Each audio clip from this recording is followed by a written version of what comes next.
Ladies and gentlemen, welcome to another video. In this video, we're going to be talking about how to view your public profile and product reviews on Amazon. So let's just get straight into the video. First things first, simply go ahead and open your Amazon application and then tap on the U tab on the bottom right hand side of your screen. This is where you can scroll down and tap on your account, and this is where you can see a lot of different things. If you want to see your reviews that you've left, all you need to do is simply go ahead and check for your orders right over here, and this is where you will see all the orders and the orders that you've left a review in.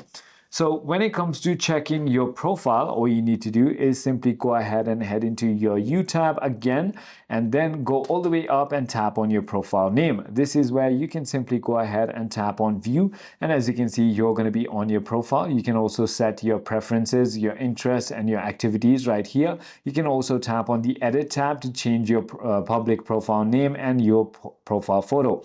So it is as simple as that. I hope this video clarifies everything for you. If you have further more queries, feel free to comment down below, and I'll see you on the next one.